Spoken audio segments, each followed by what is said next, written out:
Assalamualaikum warahmatullahi wabarakatuh. Selamat malam, salam sejahtera untuk kita semua. Om Swastiastu, Namo Buddhaya, salam kebajikan. Sobat Genbi dimanapun kalian berada, kita malam ini mengulang lagi hal yang udah jadi benchmark dari Genbi, yaitu podcast Generasi Energi Bersih. Malam ini kita kedatangan kakak-kakak dari DLH FHUI. Mereka ini adalah orang-orang yang advokasi dan kampanye tentang lingkungan itu patut untuk ditiru. Bisa jadi inspirasi teman-teman dalam pergerakan transisi energi dan energi bersih berkeadilan gitu. Nah, sebelumnya boleh perkenalan kakak-kakak. Oke, perkenalkan teman-teman, nama aku Wahyu. Di sini selaku Wakil Kepala Departemen DLH BMFHUI. Dan di sini ada. Halo teman-teman semua, kenalin aku Riri. Aku di sini sebagai Kepala Departemen dari Departemen Lingkungan Hidup BMFHUI 2024. Oke, halo teman-teman, kenalin nama aku Muhammad Faza, biasa dipanggil Faza. Aku dari DLH BMFHUI selaku Wakil Kepala Departemen. Oke.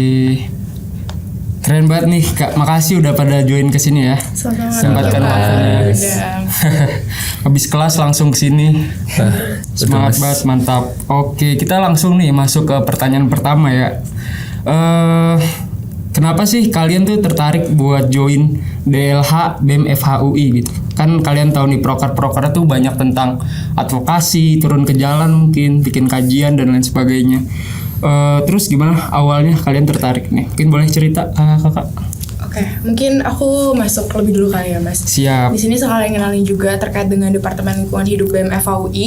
Jadi ini tuh sebenarnya departemen yang baru ada 2 tahun ke belakang. Jadi kita sendiri ini tuh angkatan kedua dari Departemen Lingkungan Hidup. Karena sebelumnya kita tuh tergabung dalam departemen lainnya yang tapi memang dari awal kita tuh fokus ke advokasi, edukasi, dan turun lapangan terkait dengan isu-isu lingkungan.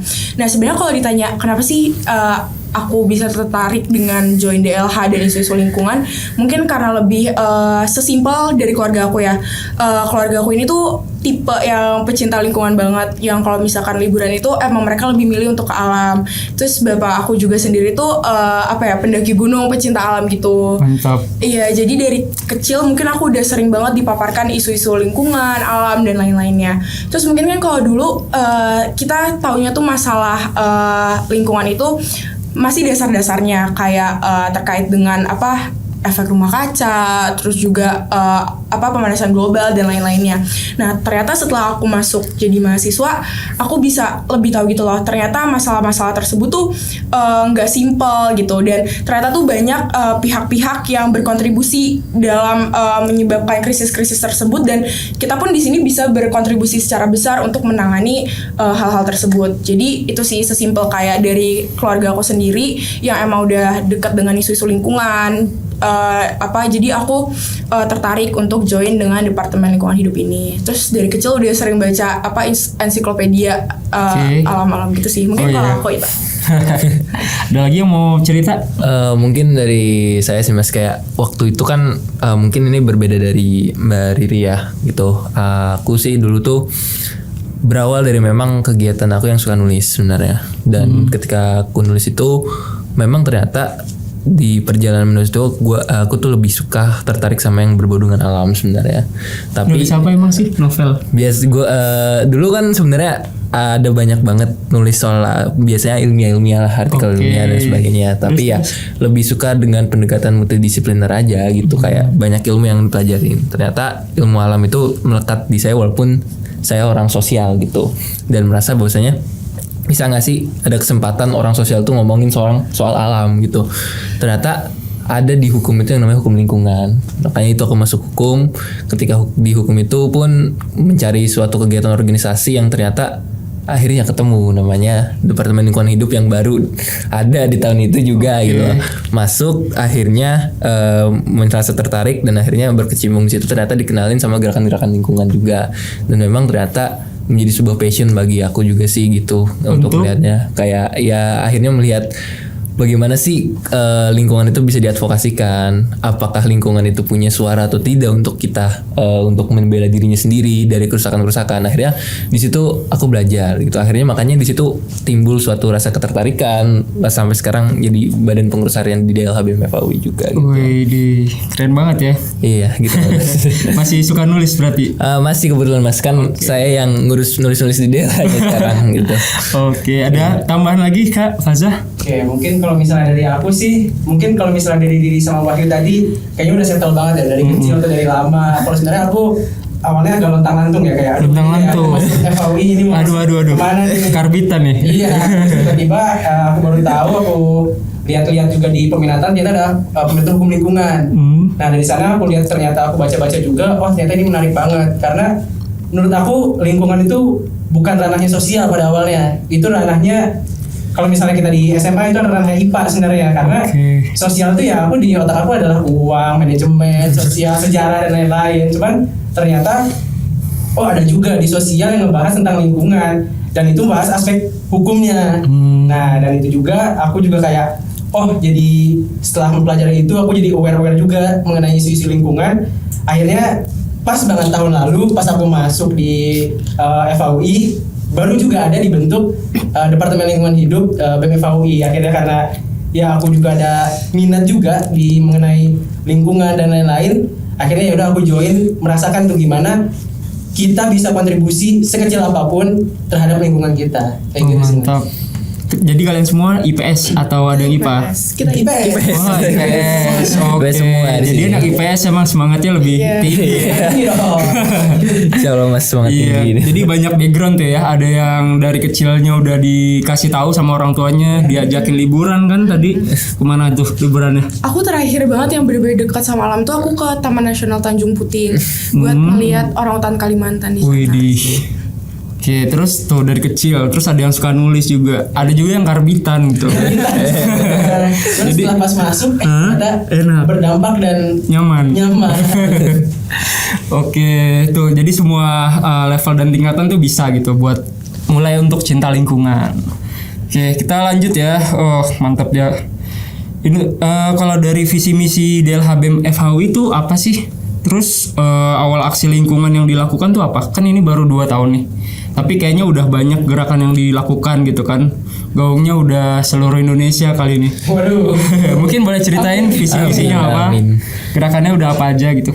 Oke, mungkin kalau visi misi tidak yang seperti tertulis di BEM kali ya, tapi yang dari kita pahami juga, kita tuh misinya itu untuk mengedukasi, mengadvokasikan kepada IKM FAUI maupun UI dan Indonesia itu sendiri terkait dengan isu-isu lingkungan. Nah, kalau misalkan pergerakan-pergerakan aksi-aksi lingkungan yang kita udah lakukan, sebenarnya belum begitu banyak ya Mas, karena kita kan juga baru 2 tahun ya. Mungkin kita tuh lebih dari tahun kemarin, kalau kita flashback ke tahun kemarin, kita tuh fokus seperti diskusi publik, audiensi terkait dengan polusi udara, transisi energi, terus juga kita kemarin tuh pawai transisi energi ya. Iya, terus kita juga ada fokus-fokus turun lapangannya, itu dimana kita tuh ada program kerja namanya FAUI Environmental Project. Jadi kebetulan tahun kemarin aku ketua pelaksananya. Nah, di sana tuh kita mengadvokasikan terkait dengan isu-isu lingkungan, lebih tepatnya kemarin sampah ya. Yes. Iya, terkait dengan sampah plastik di ujung genteng. Nah, di sana kita mengedukasi anak-anak SMPN setempat untuk penanganan sampah plastik, terus ada penanaman pohon bakau dan juga pelepasan penyu. Itu sih, dan sebenarnya untuk DLH tahun ini nilai-nilai tersebut masih terus kita pertahankan untuk melanjutkan penulisan-penulisan, kajian, program kerjanya, dan berharapnya sekarang aksi-aksi turun ke lapangan, pawai bareng teman-teman yang lainnya itu bisa lebih banyak gitu. Oke, ada sampai desa binaan gitu nggak sih atau bangun bank sampah gitu? Kalau itu belum sih. Belum, karena kebetulan karena kan kita baru 1 tahun berjalan juga. Jadi kita masih kayak untuk sampai ke tahap itu masih ada departemen di BEM lain yang concern terhadap hal itu, kayak misalnya pengabdian masyarakat dan lain-lain, yang bina desa dan lain-lain. Kalau kita memang benar-benar mengenai turun lapangannya ke lingkungan, mengenai lingkungan kayak gitu sih Mas. Oke, mantap. Terus udah cukup dari visi misinya? Ada lagi yang mau ditambahin nggak yuk? Kalau dari saya sih sebenarnya kalau DLH BMFAU itu juga sebenarnya kita fokus juga ke masalah-masalah vertikal sih sebenarnya, terutama masalah tulisan gitu. Karena tulisan yang kita tulis itu sebenarnya fungsinya adalah bentuk-bentuk kita, pandangan ataupun penyikapan atau stance kita terhadap isu-isu lingkungan yang terjadi di Indonesia, dan bahkan kajian yang kita bikin pun kita audiensikan gitu ke pihak-pihak yang terkait. Nah itu menurut kita ada bagian bentuk advokasi gitu loh. Maksudnya kayak DLH BMFAU itu nggak berhenti di sekitar masyarakatnya aja, tapi juga pemerintah harus kita berikan perhatiannya juga gitu. Yang udah pernah di audiensi ke mana aja tuh? Kita waktu itu kan audiensinya sifatnya terbuka ya. Nah terbuka itu pernah ke salah satu komisi di DPR juga, tapi orangnya kita undang ke UI-nya gitu. Cuman terus juga ada dari Dinas Lingkungan Hidup atau Kementerian LHK-nya juga waktu itu terkait polusi udara, itu masih audiensi terbuka juga, jadi kita yang undang gitu. Jadi kalau untuk milestone terbesar audiens itu baru kemarin tahun lalu tuh 2 kajian itu sih terkait transisi energi dan polusi udara. Mantap, DPR sama DLH gitu ya? Iya. Kalau mungkin waktu kemarin kan pemilu ya. Oh iya. Kita sempat ini capres cawapres kan bikin grand design. Itu kita ulik grand design-nya masing-masing, kita cari apa visi misi mereka tentang lingkungan, dan kita infografis. Kita bikin infografis. Jadi teman-teman yang lihat di kanal Instagram BMFAUI bisa tahu nih, oh ternyata cawapres ini concern terhadap lingkungan, capres ini concern terhadap lingkungan, kayak gitu-gitu. Oke, siapa yang paling concern? Aduh. Bisa dibaca langsung di Instagram BMFAUI 2024. Oke. Kemarin Genbi juga ada sih, tapi ngundang. Iya, narasumber ya. Tapi ada yang nggak datang satu. Siapa tuh Mas? Lihat di konten ya.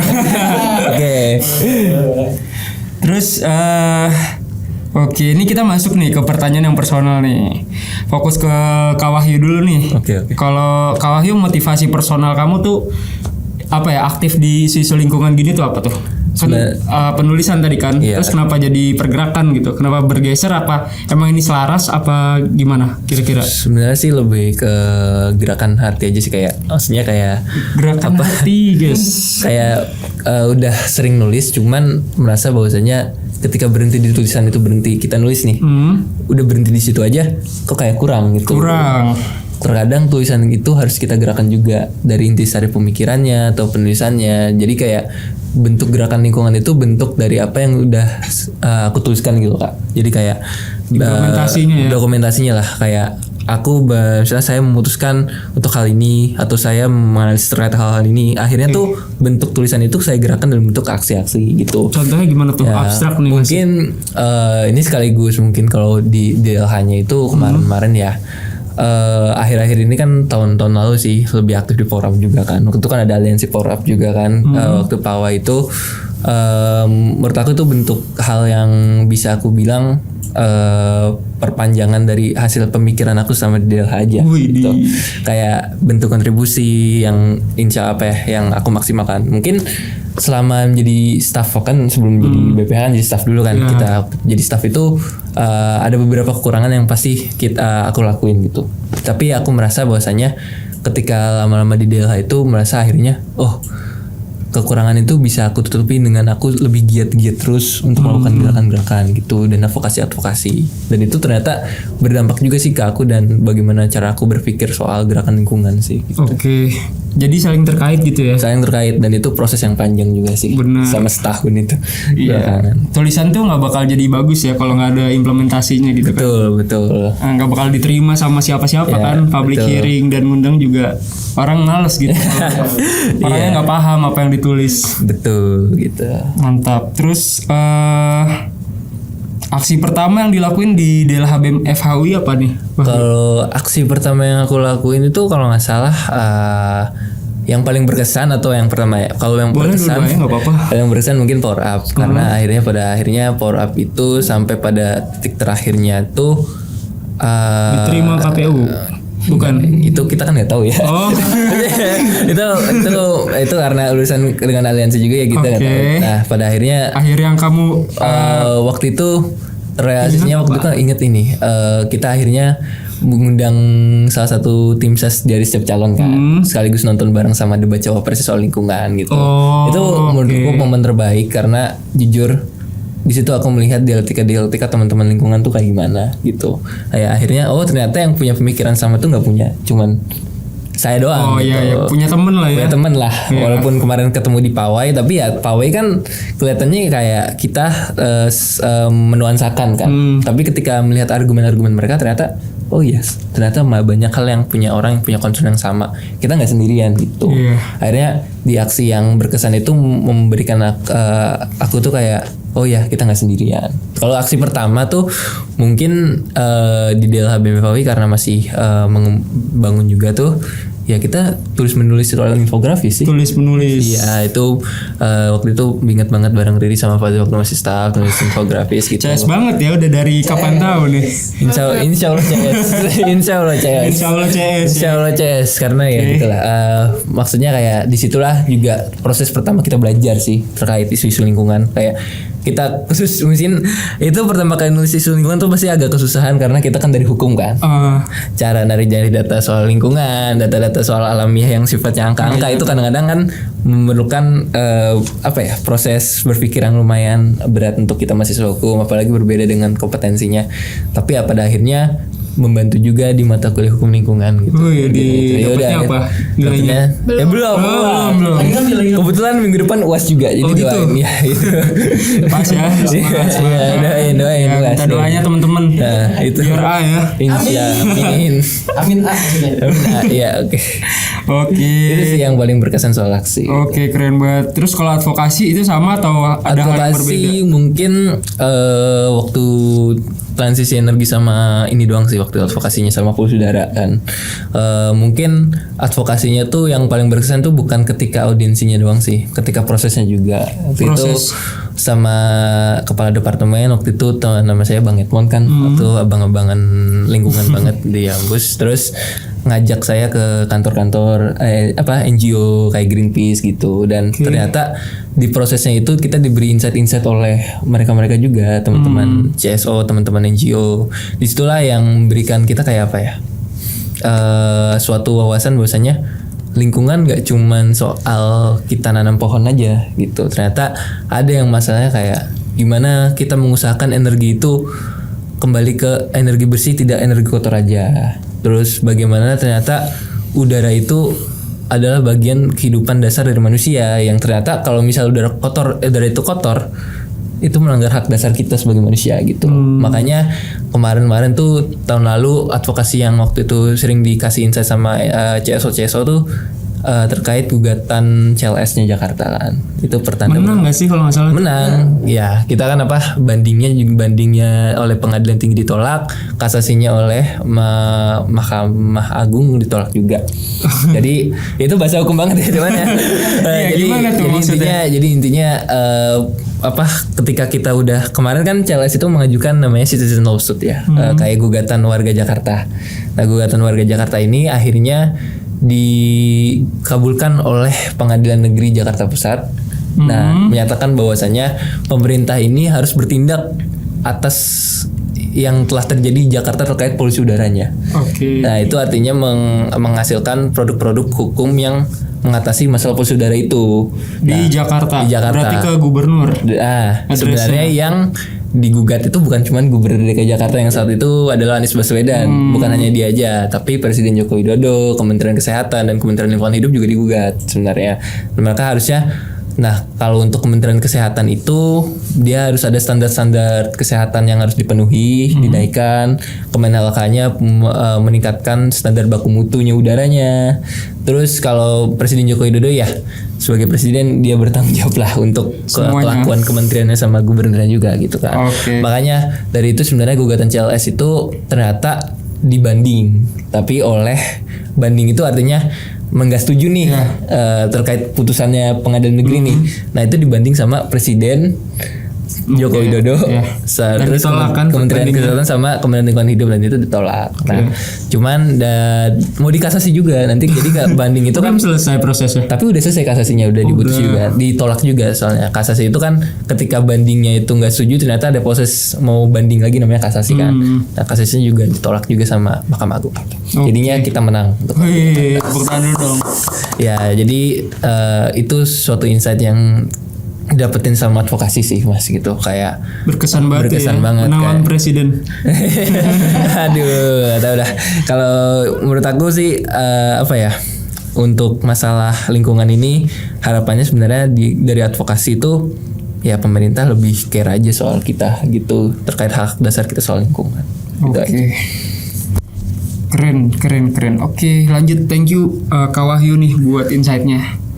Terus lanjut ke fokus Karindu nih. Nah, motivasi personal tuh gimana Kak? Bisa cerita nggak? Oke, kalau tadi Terjun kan di dunia ini. Wahyu tuh lebih ilmiah dan tulisannya. Sebenarnya aku juga suka nulis terkait dengan lingkungan ini, dan kebetulan aku sama Faza itu udah beberapa kali project nulis bareng terkait dengan RUU EBT dan lain-lainnya. Nah, tapi beda dengan Wahyu yang emang lebih fokusnya ke penulisan, mungkin kalau aku tuh lebih ke aktivitasnya, lebih turun langsungnya, karena mungkin aku tuh senang gitu ya untuk kegiatan-kegiatan dekat dengan masyarakat. Jadi emang aku yang aku harapin dengan pada saat aku join ke Departemen Lingkungan Hidup ini tuh, selain dari penulisannya, aku tuh sangat berharap dengan banyaknya kegiatan-kegiatan offline kita yang turun ke masyarakat. Nah, dimana pada saat itu yang seperti tadi aku udah sampaikan juga ya, ada kegiatan program kerja kita yaitu FAW Environmental Project. Disitulah aku menuangkan apa yang aku minatkan di isu lingkungan ini, dan bagaimana aku mengimplementasikannya. Jadi kayak merasa sangat dekat dengan masyarakat, karena di sana kan kegiatan kita itu emang berkutat di masyarakat setempatnya ya, di ujung genteng, dimana kita itu visit SMPN setempat, ngajar adik-adiknya, terus juga advokasi terkait dengan sampah plastik. Kita juga tahu dari masalah di sana tuh ada sengketa lahan di ujung genteng itu sendiri, dan dari situ tuh aku sadar kayak oke, sampah. Mungkin bagi kita buang sampah pada tempatnya dan lain-lain itu hal yang simple dan hal yang mudah buat kita lakukan.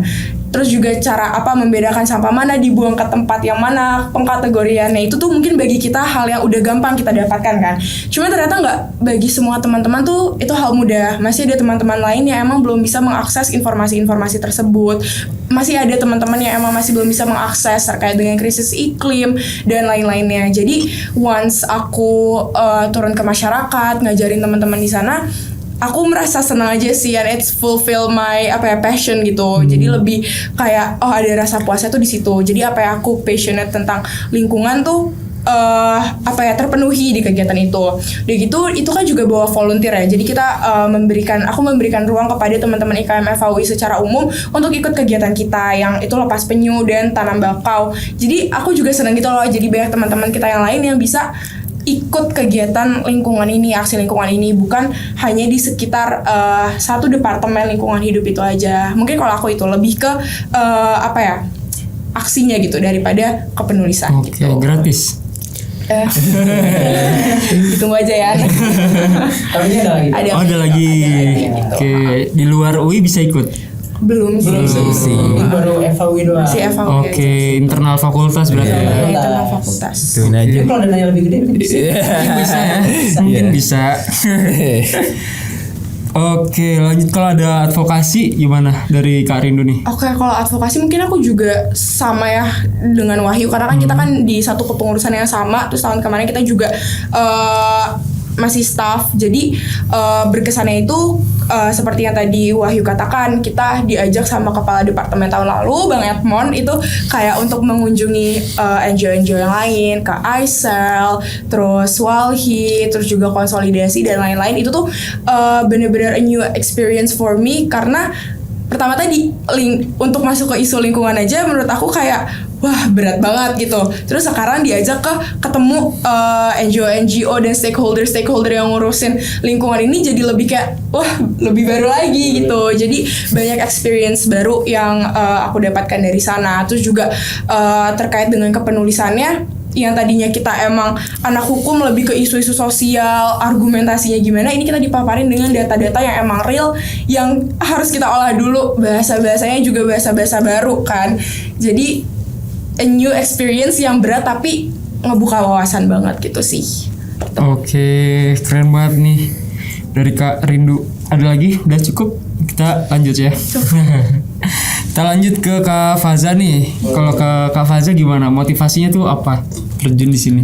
Motivasinya sebenarnya sebenarnya aku juga jadi belum cerita ya waktu kecil sebenarnya. Oh, ada Waktu juga. itu Aku Oke. suka ini Mas, nonton Net Geo Animal Net Geo, Planet, oke, kayak gitu oke. kan.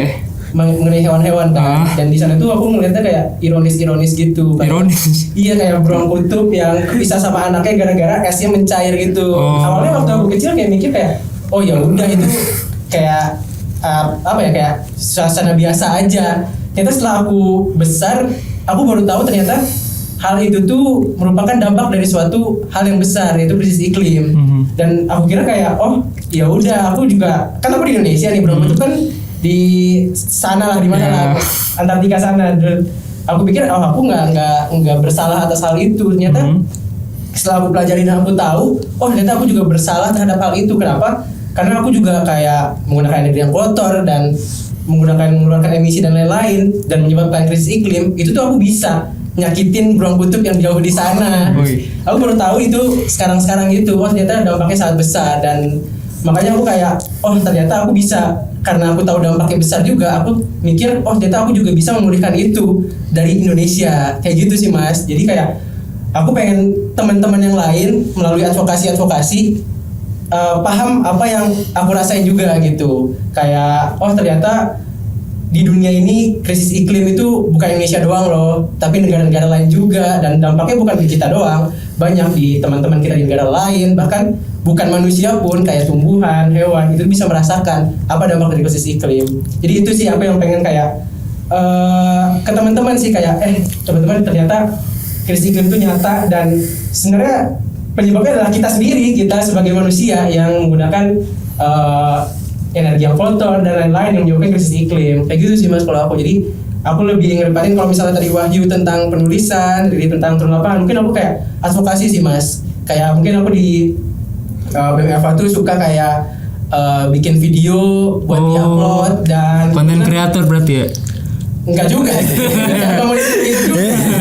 Maksudnya aku suka kayak ngasih tahu teman-teman nih, naikin awareness teman-teman, kayak misalnya ada loh masalah ini, kayak gitu. Dan kebetulan juga hari ini waktu ini syuting juga tanggal 22 ya. Jadi kita juga baru banget upload mengenai Kaneka Ragaman Hayati. Jadi apa yang aku takutin dan sedihin waktu kecil, aku bisa tuangin sekarang hari ini bisa dengan bikin video tentang kerusakan tumbuhan, terus kerusakan habitat hewan kayak gitu-gitu karena krisis iklim dan hal-hal yang kita buat kayak gitu sih Mas. Oke, nice. Udah sekalian advokasinya itu ya? Udah sekarang apa beda juga? Advokasi kalau aku. Siap.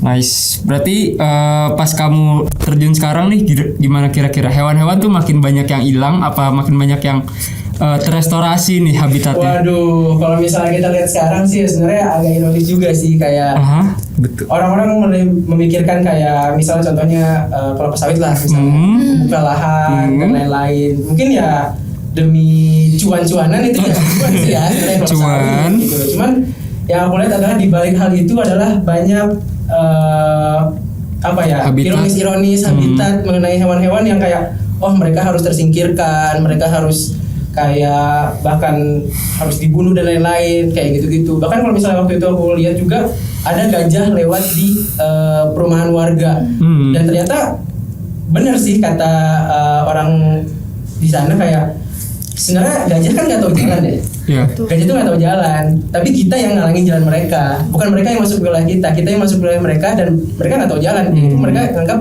itu rumah mereka, namanya kayak gitu sih.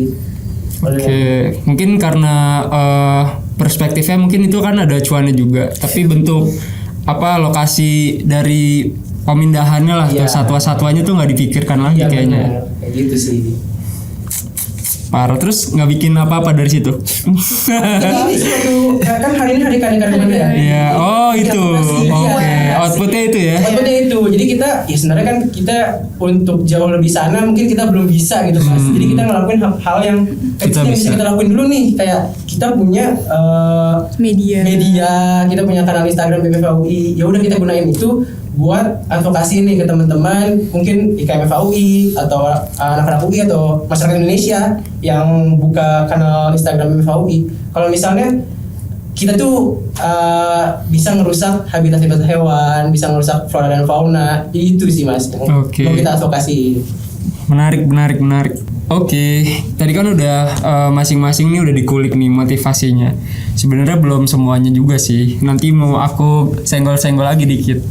Kita lanjut dulu buat memanaskan suasana gitu. Kita butuh pertanyaan pinggir jurang nih. Karena kan BMFHUI gitu ya. Ekspektasi kita kan di sini mahasiswa, di sini BMFHUI. Jadi kita harus mengetes mereka juga nih. Berani nggak untuk main pinggir jurang? Insya Allah. Insya Allah ya, Bismillah. Insya Allah mas. Cabut deh.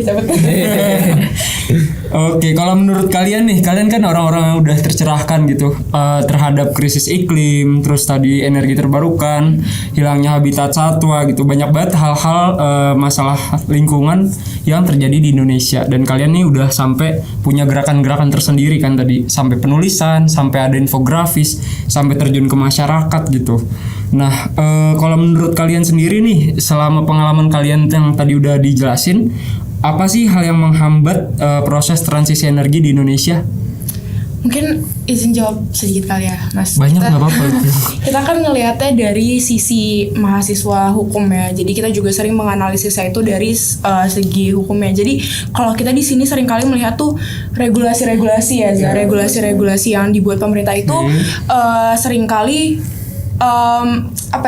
merugikan atau justru membatasi akses bagi masyarakat itu sendiri maupun untuk ke proses transisi energinya. Gitu sih, lebih dari kita lihat tuh dari regulasi-regulasi yang dibuat gitu. Seperti mungkin ada yang mau mengelaborasi. Mungkin beberapa kali itu sendiri kan sebenarnya ada yang kemarin kita bahas juga infografisnya bareng generasi energi bersih juga sama ISR ya. Wadaw, ditarik-tarik nih. Iya, soal revisi Permen PLTS Atap. Nah itu sebenarnya pada prinsipnya seharusnya ya permen sebelumnya itu kan sudah lumayan baik untuk iklim permasalahan PLTS atap di masyarakat ya.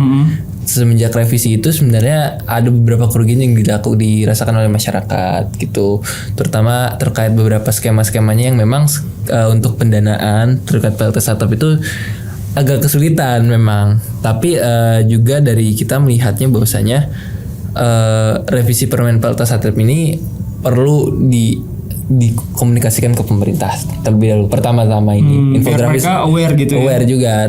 Memang sebenarnya kan pada akhirnya terlihatnya pemerintah ini berpihaknya pada PT PLN ya, PLN selaku sebagai ya bagian dari mereka kan. Tentunya sebagai BUMN ataupun perusahaan mereka ngelihat sebagai keuntungannya juga harus dilihat kan. Nah mungkin karena ada permen PLTS atap sebelumnya merasa dirugikan terkait PT PLN-nya. Tapi kan lagi-lagi prinsipnya adalah untuk terkait dengan energi adalah kemakmuran masyarakat Indonesia kan. Nah itu prinsipnya di situ. Dan akhirnya tentu saja di permen PLTS atap juga tidak ada salahnya menggunakan partisipasi publik untuk transisi energi gitu. Jadi ya masyarakat diberikan akses gitu loh. Menurut kita itu juga penting sih gitu untuk penghambat transisi energi di Indonesia tuh. Untuk saat ini yang bisa di-highlight terlihat dekat-dekat ini adalah regulasi yang sekiranya pemerintah tuh hanya melihat satu sisi aja gitu. Satu sisi ya. Iya. Jadi jangan cuma menguntungkan PLN. Iya, kembali ke Undang-Undang Dasar bahwasanya sumber daya yang vital itu adalah untuk kemakmuran bangsa Indonesia. Oke. Ada yang mau nambahin? Faza, gimana Faza? Ya benar sih ya. Aku juga setuju juga. Aku juga karena kita mahasiswa hukum, jadi kita terfokus kepada regulasinya. Sebenarnya ya, bahkan ada yang regulasi yang seharusnya bisa mendorong transisi energi, sekarang itu kayak nggak ada kabar dan nggak tahu, bingung aja nih gimana. Salah satunya kayak RUU EBET, energi bersih dan energi terbarukan. Itu ya kita waktu itu sempat nulis dan ngulik juga mengenai draft-draftnya. Itu sebenarnya kita juga sempat ngeritik juga, kayak ternyata masih ada frasa energi baru sebenarnya di sana, yang mana itu sebenarnya kita melihatnya dan menilainya sebagai akal-akalan kayak ya sebenarnya nggak mau transisi energi aja, cuman kayak ya udah baru-baruin aja. Iya. Perpanjang umur PLTU batubara kotor kayak gitu sebenarnya. Dan sampai sekarang sih belum ada kejelasan nih RUU EBET ini mau disahkan atau gimana gitu. Padahal waktu kemarin tuh kita udah sempat senang juga karena draftnya itu udah sempat ada revisinya, kayak ternyata frasa energi barunya tuh sempat dikurangin kayak gitu-gitu. Kita udah sempat ada harapan lah, cuman sampai sekarang belum ada kelanjutan sih sebenarnya. Kelanjutan belum ada. RUU EBT-nya. Apalagi kan itu sebenarnya isu yang udah dibawa dari sebelum kita masuk DLH ya. Oh iya. Iya. Lama ya. Iya. Karena kita sekarang udah Udah jadi BPH. Nggak ada update ya. Nggak ada update. Kenapa? Coba kenapa? Kalau dari kalian? Kalau misalnya dari aku sih kayak mungkin ya emang pemerintah harusnya lebih ini aja sih. Political will. Iya, lebih kayak memprioritaskan bagaimana transisi energi ini berjalan lebih cepat dan mulus gitu. Harusnya kan berpikir seperti itu. Cuman ya kita juga nggak tahu juga ya, maksudnya kayak di sana bagaimana kayak Iya. ternyata apa ya regulasi undang-undang yang seharusnya bisa mendorong transisi energi ini tidak dilanggengkan secepat itu kayak gitu sih. Mungkin karena kontrak-kontrak dengan penambang itu Ya, nggak tahu juga. Bisa jadi ya. Bisa jadi. Kita kan Mungkin. iya. kita bukan orang dalam ya. Nggak boleh suzon. Iya sih. Oke, terus kalau dari kalian nih, kan tadi banyak tuh regulasi-regulasi yang menghambat dan kayaknya political will dari pemerintah tuh juga kurang gitu. Kira-kira apa sih yang mau kalian lakukan nih terdekat gitu, biar mereka tuh lebih ngedenger, mereka tuh lebih aware gitu sama hal ini. Karena kan hal ini juga penting gitu ya buat kita semua. Apa sih yang mau dilakukan dalam waktu dekat-dekat ini, tanggal 2 Juni gitu, ngapain 2 Juni? Iya juga ya, ngapain ya? Jadi sebenarnya ya, sebenarnya namanya pemerintah kan ada people power ya. Iya, apa tuh people power tuh? Jadi- Wah, mau bikin kerusuhan nih. Wah, bukan. Bukan ya? Bukan. Kita bukan bikin kerusuhan, cuman kita mau menyuarakan kepada pemerintah. Pemerintah kan sebagai orang yang mempunyai kekuasaan, kewenangan juga, salah satunya bikin regulasi dan lain-lain. Jadi kita pengen menyuarakan nih kepada pemerintah ataupun bukan pemerintah doang, bahkan ke masyarakat luas. Kalau misalnya kita harus secepatnya transisi energi, kayak gitu. Jadi kita dengan people power kita juga mau melaksanakan pawai juga sebenarnya bersama generasi energi bersih. Siap. Tanggal 2 Juni. 2 Juni. Hari Minggu 2 Juni 2024. Mungkin kalau misalnya teman-teman mau datang ngeramein dan mau bersuara kayak mengenai transisi energi dan lain-lain, boleh banget datang. Oke, mungkin di sana selain pawai juga kita bawa beberapa fokus-fokus ya, seperti yang udah kita rancang juga di Iya. policy briefnya ada.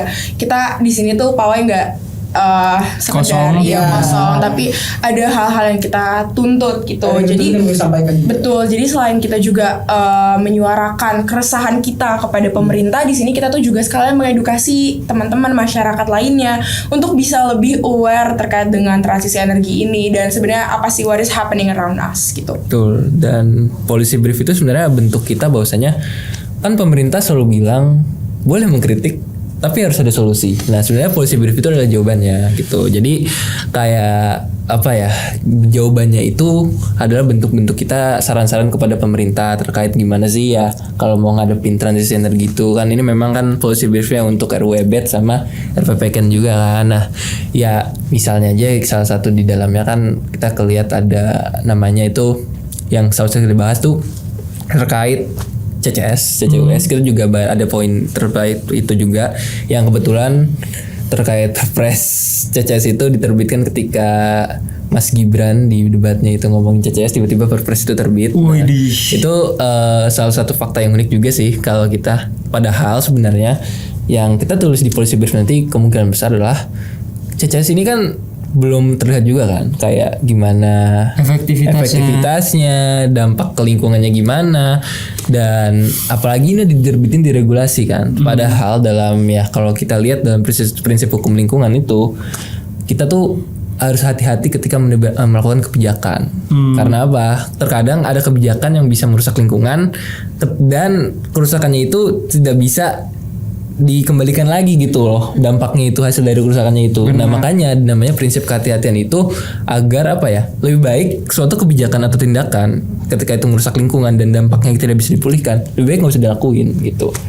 Makanya dari itu mungkin kita memberikan saran-saran pemerintah, mungkin selain CCS juga banyak terkait PLTS atau penting kita omongin, terus juga beberapa hal yang memang krusial untuk sebagai solusi dari transisi energi ini itu. Jadi semoga pemerintah bisa dengar ya gitu. Ya, insya Allah. Insya Allah. Ayo join guys, isi linknya di bawah. Ayo, teman-teman semua. Nanti disediain sama Mas Rian linknya. Siap. Yes. Oke, apa lagi ya? Sebelum ke pertanyaan terakhir, aku mau main games dulu nih. Nggak ada di brief nih. Oke, insya Allah. Jadi pertanyaan jawab cepat aja, pilihan A atau B gitu. Tapi nggak usah mikir ya. Wah buat. Iya nggak usah mikir. Jadi A atau B. Aku A, aku B. Dan nggak usah deskripsi juga kenapa milihnya gitu. Satu-satu dong. Kalau barengan nanti pada nyontek. Bikin jawaban C boleh Mas? Nggak boleh. Tapi boleh aja sih kalau gimmick-gimmick terserah aja. A atau B. Tapi kamu pilih. Tapi kalau kurang setuju jawabannya C gitu. Oke. Oke, boleh jelasin. Tapi kalau nggak mau jelasin nggak apa-apa. Kayak dari Wahyu dulu ya. Ya udah boleh. Oke, kalau disuruh pilih satu nih, preferensi kamu aja nih, bebas sebenarnya sih dari hal apa kamu nilainya gitu. Kamu lebih pilih A, PLN atau B, ESDM? SDM sih kalau dari aku. Mau kasih penjelasan nggak? Ya sebenarnya lebih mau. Oke, lanjut. berpihak aja ke regulator aja gitu. Berpihak ke regulator. Karena ya PLN kan regulator listrik juga. regulator listrik, tapi sebenarnya kan PLN juga orientasinya sebagai bisnis BUMN. Sebenarnya kita berpisah sama SDM lah, insya Allah. Nanti kepada Bapak Prabowo Subianto, insya Allah Kementerian SDM, kementerinya yang baru, yang bagus lah Pak. Amin. Gitu Pak. Karena ada nama mungkin ya nggak ada sih Mas. Itu kan terserah Bapak juga. Terserah Bapak. Ya, kita jadi mengharapkan ya masa depan energi yang bagus lah di Kementerian SDM. Gitu. Oke. Ya, gitu. Terus yang gampang dulu kali ya. Itu blank banget. Oke, lanjut ya ke Kariri nih. Kariri nih pilih A, angin atau B, air gitu. Oke, kalau aku mungkin lebih air kali ya. Aku air.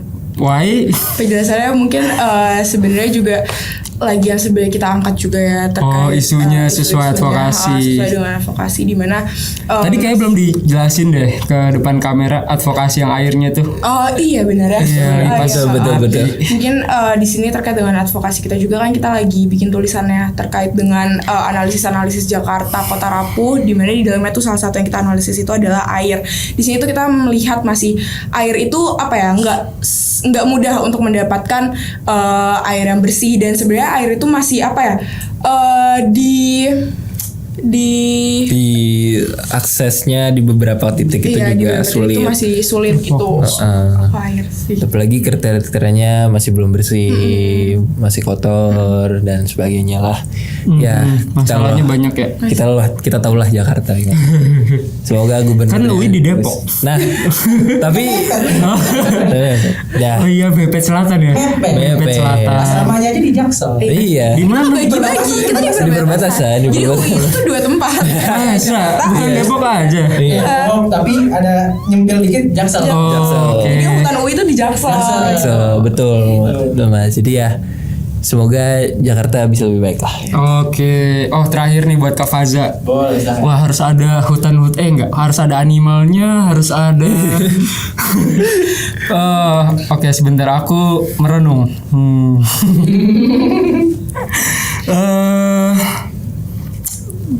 Apa ya? Kalau kamu pilih A, biofuel, atau B, apa ya, bio after.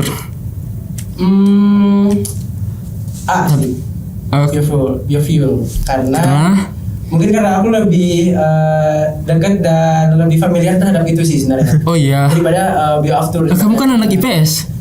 Iya. Ya dari mana nyambungnya gitu maksudku. Kalau biofuel itu kan aku lebih sering dengar dan tahu kayak bentuk-bentukannya kayak gimana. Mungkin kalau misalnya bio after mungkin agak ngawang-ngawang juga. Jadi mungkin kalau dari aku pribadi milihnya yang A.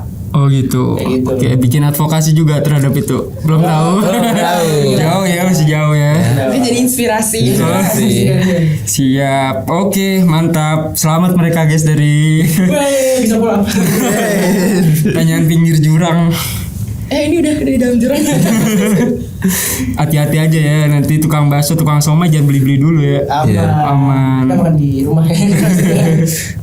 Oke, kita lanjut ke pertanyaan terakhir ya. Oke. Udah paling gampang nih, paling gampang. Apa saran kamu buat teman-teman yang mau mulai aksi pelestarian lingkungan nih? Kamu apa sih yang bisa menginspirasi mereka gitu kan? Tadi udah berbagi pengalaman nih. Bisa lewat tulisan, bisa lewat infografis, bisa lewat pergerakan, bahkan advokasi ke CSO, nantangin presiden dan menang juga udah diceritain nih. Kalau kamu gimana nih? Ada pesan-pesan gak buat teman-teman yang lain buat bisa sekeren kalian nih di DLH FHUI? Aku kali ya coba. Boleh. Oke, mungkin sesimpel ini sih teman-teman. Lingkungan itu kan bagian dari kita ya. Kita juga menjadi bagian dari lingkungan. Sesimpel kita bisa lebih aware terkait dengan kerusakan-kerusakan yang ada di dekat kita, krisis-krisis yang ada di dekat kita. Dan sebenarnya untuk bisa aware terhadap hal itu tuh mudah. Sekarang tuh media kan mudah untuk kita akses luas juga. Di sana kita bisa lihat nih berita-berita terbaru terkait dengan krisis iklim. Terus juga udah banyak kok media yang getol untuk ngebahas krisis iklim. Mungkin Genbi sendiri juga itu udah getol banget kan. Jadi sebenarnya dari hal simpel kemauan kita sendiri untuk lebih aware terhadap isu lingkungan tuh itu bisa menumbuhkan semangat kita yang lebih besar lagi untuk getol nih di aksi-aksi lingkungan gitu. Kalau dari aku mungkin itu. Oke. Kalau dari aku mungkin ini sih teman-teman mungkin yang masih SMA boleh coba masuk Fakultas Hukum dengan niat masuk BMFHUI pilih Departemen Lingkungan Hidup. Ya. Tapi ya karena ya itu kan buat teman-teman SMA kalau misalnya pengen masuk Fakultas Hukum kan. Tapi kalau dari aku sebenarnya prinsipnya itu adalah join komunitas sebenarnya yang memang orang-orangnya tuh concern terhadap isu-isu lingkungan. Karena bergerak di lingkungan sendirian itu terkadang kayak perlu bantuan gitu loh, kayak dari ilmu, dari akses dan bahkan dari gimana penuansan belajarnya terkait lingkungannya juga gitu. Makanya itu sebenarnya ke komunitasnya itu penting banget sih. Terus kemudian yang kedua itu yang paling penting dan paling terakhir adalah ya niat. Menurut kita tuh niat yang paling penting adalah ketika teman-teman dari dalam hatinya sadar bahwasanya lingkungan tuh deket sama kita dan kalau misalnya nggak kita jaga, yang kena dampaknya kita juga. Makanya jadi ya teman-teman bisa refleksi diri dulu, apa sih yang sebenarnya deket dari teman-teman dan akhirnya dampak ke kalian tuh buruk banget. Ya cuaca panas aja tuh simpel sih. Gitu. Di Jakarta belum sepanas tempat lain loh. Kalian udah pernah ngerasain luar Jakarta mana yang lebih panas? Bekasi. Aduh, Depok juga panas Depok. Yeah. Panas banget. Iya. Kalau Tangerang kan beda planet. Oh iya. Betul. Gitu. Nah, ya udah sih menurut kita sih dari itu dulu sih. Tapi mungkin dari Mas Faza. Iya benar sih kata Ridi Wahyu tadi. Sebenarnya benar-benar dari niat kita untuk dan kesadaran kita juga mengenai isu-isu lingkungan ataupun kayak permasalahan lingkungan ini kita aware terhadap itu dan dari hal itu kita juga punya niat untuk memperbaiki hal itu. Jadi mungkin kalau saran aku dari buat teman-teman juga yang buat nonton ini, kalau misalnya kalian tiba-tiba kayak bukan tiba-tiba sih, emang ada niat kita sadarkan dan tadi kata Wahyu juga kan join komunitas dan lain-lain. Sebenarnya kalau dari aku sendiri kita nggak perlu join komunitas. Nggak perlu. Karena kalau menurut aku kita nontonnya Gio. Animal Planet. Kita sendiri ngelakuin hal-hal kecil pun kita bisa melakukan itu. Cuman akan lebih berdampak lebih besar kita join komunitas. Nah itu dia teman-teman. Makanya nanti tanggal 2 Juni kita ikut pawai di mana Mas? Jadi kumpulnya ada di Terowongan Kendal. Nama pawainya Indonesia Bebas Emisi 2050. Kalau misalkan tiba-tiba punya niat kan kita, wah benar tadi, biar dampak lebih besar harus ada komunitas, kita sediain komunitasnya. Siap. Jadi datang teman-teman ya. Oke, terima kasih banyak semuanya teman-teman dari DLH FHUI. Makasih Mas. Makasih udah datang ke podcast Generasi Energi Bersih. Semoga kita bisa berkolaborasi untuk dampak yang lebih besar tentang transisi energi di Indonesia. Cukup sekian. Wassalamualaikum warahmatullahi wabarakatuh. Dadah teman-teman.